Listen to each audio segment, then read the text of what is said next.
A single woman with no kids doesn't need a view like this. Brittany needs it for her brand. Don't be selfish. That was the text message my father held up to the glass door of my beach house while I stood outside, locked out. Inside, my parents were drinking my wine, and my sister was setting up a ring light in the middle of my living room. I didn't scream. I didn't pound on the door. I am a forensic accountant. I don't get mad. I get the audit trail. I took exactly one time-stamped photo of them inside, walked back to my car, and opened my laptop. They thought they had stolen a beach house. They didn't realize they had just invited an IRS audit that would cost them everything they owned. Before I tell you how I used a single tax form to dismantle their entire life, drop a comment below. Where are you watching from? And have you ever had family confuse your success with their bank account? I checked into a cheap motel 3 miles down the highway, the kind of place where the neon sign buzzes loud enough to keep you awake. I sat on the lumpy mattress, opened my laptop, and did what I do best. I stopped being Larissa, the hurt daughter, and became Larissa, the lead auditor. I opened a new file and named it Sterling Family Liability. To understand why I didn't call the police the moment I saw them inside my house, you have to understand the balance sheet of my life. This wasn't the first time they had stolen from me. It was just the first time they had stolen something I couldn't hide in a spreadsheet. 5 years ago, I applied for my CPA license. It is a rigorous process with a background check deeper than most government clearances. I wasn't worried. I had a perfect credit score, 0 debt, and a clean record. Or so I thought. When the report came back, it was flagged red. There was $215,400 in outstanding debt under my Social Security number. I stared at the numbers until they blurred. Parent Plus loans I never signed for. Credit cards opened in my name when I was 19. Personal lines of credit maxed out and defaulted. I had gone to college on a full academic scholarship. I worked 3 jobs to pay for my textbooks and rent. I ate ramen noodles and walked everywhere to save bus fare. I cost my parents $0. But my sister, Brittany needed to find herself. I dug into the transaction histories. While I was working double shifts at a diner, my credit was funding Brittany's 3-year gap year through Europe. My identity paid for her hostels in Barcelona, her train tickets to Prague, and the camera she used to launch her failed photography career. I confronted my parents back then. I laid the credit report on their kitchen table, shaking. My mother didn't apologize. She cried. She said they were drowning, that Brittany was fragile, that I was the strong one who could handle it. Then my father dropped the hammer. He told me that if I reported this as fraud, they would go to prison for identity theft. He asked if I was really selfish enough to send my own parents to jail and destroy the family name over money that could be fixed. I made a choice that haunted me until tonight. I chose to be the savior. I silently refinanced the debt, consolidated it, and spent the next 5 years paying off every single penny. I told myself I was buying their safety. Deep down, I thought I was buying their love. I thought if I fixed their mess, they would finally see me. They would finally value me. Sitting in that freezing motel room, staring at the photo of them drinking my wine, I finally understood the truth. It hit me like a physical blow. A concept we talk about in psychology but rarely apply to ourselves. Weaponized. Empathy. My parents didn't hate me. Hate would actually be easier because hate implies respect. You have to respect an enemy to hate them. No, they didn't hate me. They viewed me as an appliance. I was a toaster. Think about it. You don't thank your toaster for making toast. You don't feel grateful when it works. You expect it to work. It is a utility. But the moment the toaster stops working, you don't ask it what is wrong. You don't nurture it. You hit it. You shake it. You get angry at it because it is not doing the one thing it exists to do. Serve you. For 32 years, I was their toaster. I produced grades. I produced stability. And eventually, I produced $215,000 of silence. But the moment I bought a beach house, something that was just for me, something that didn't serve them, I had malfunctioned. Locking me out wasn't an act of war to them. It was percussive maintenance. They were hitting the appliance until it gave them what they wanted. I closed the laptop lid. The guilt I had carried for years evaporated instantly. You can't negotiate with people who don't see you as human.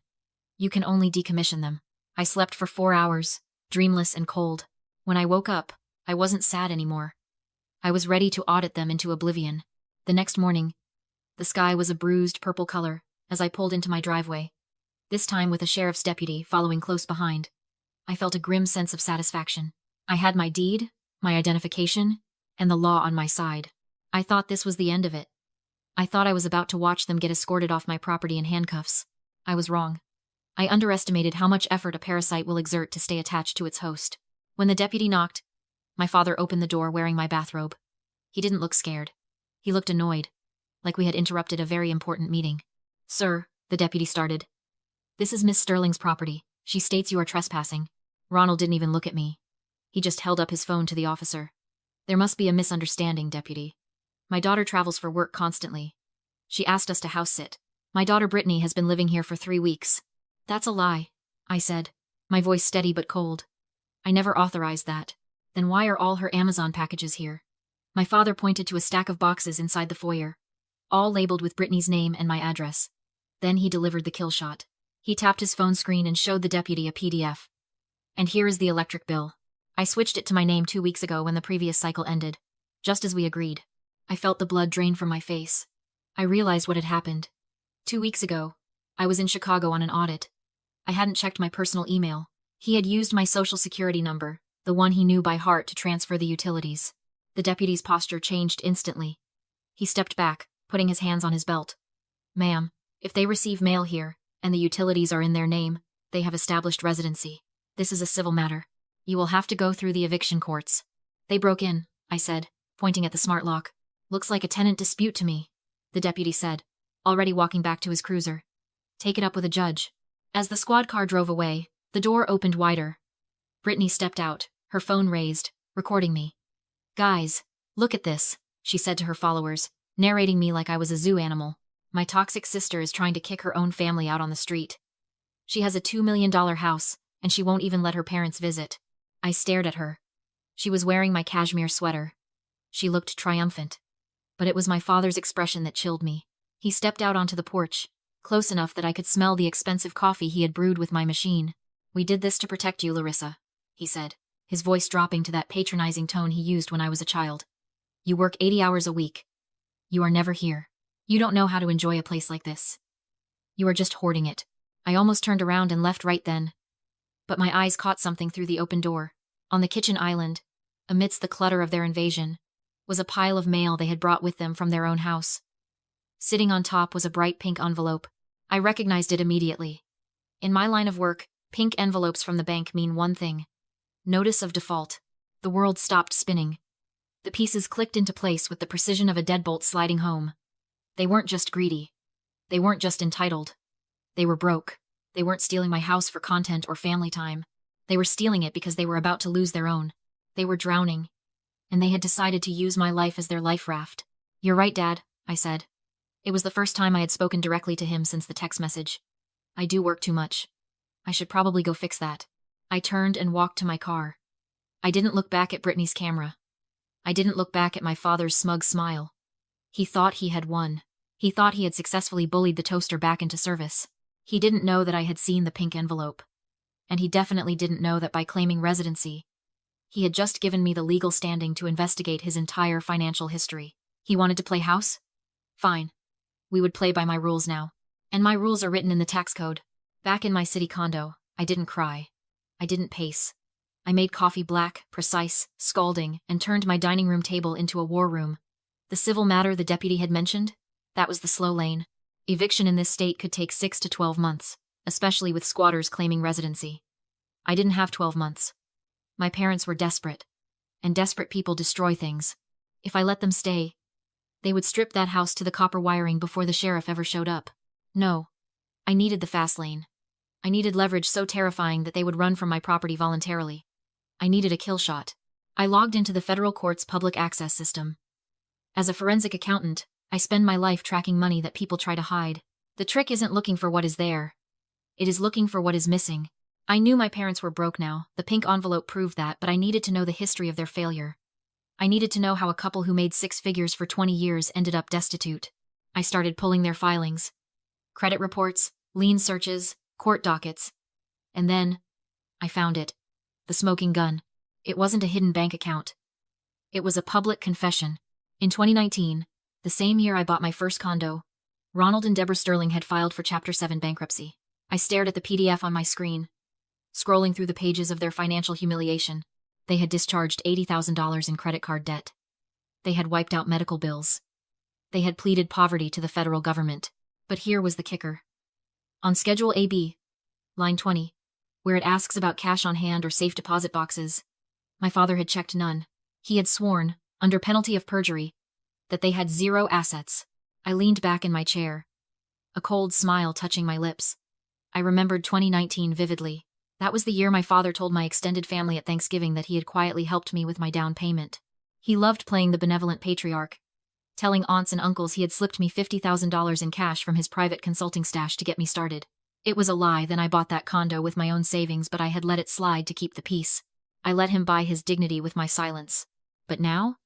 That lie was the noose I was going to hang him with. See, here is the beauty of the double bind. My parents were currently claiming equitable interest in my beach house. Their entire argument rested on the lie that they had given me $50,000 in cash in 2019 to help me invest. They were telling anyone who would listen, and presumably, they would tell a judge that this money existed. So, I had them. If they claimed in court today that they gave me $50,000 in 2019, they were admitting to the federal government that they committed bankruptcy fraud by hiding that cash during their Chapter 7 filing. Bankruptcy fraud carries a 5-year prison sentence and massive fines.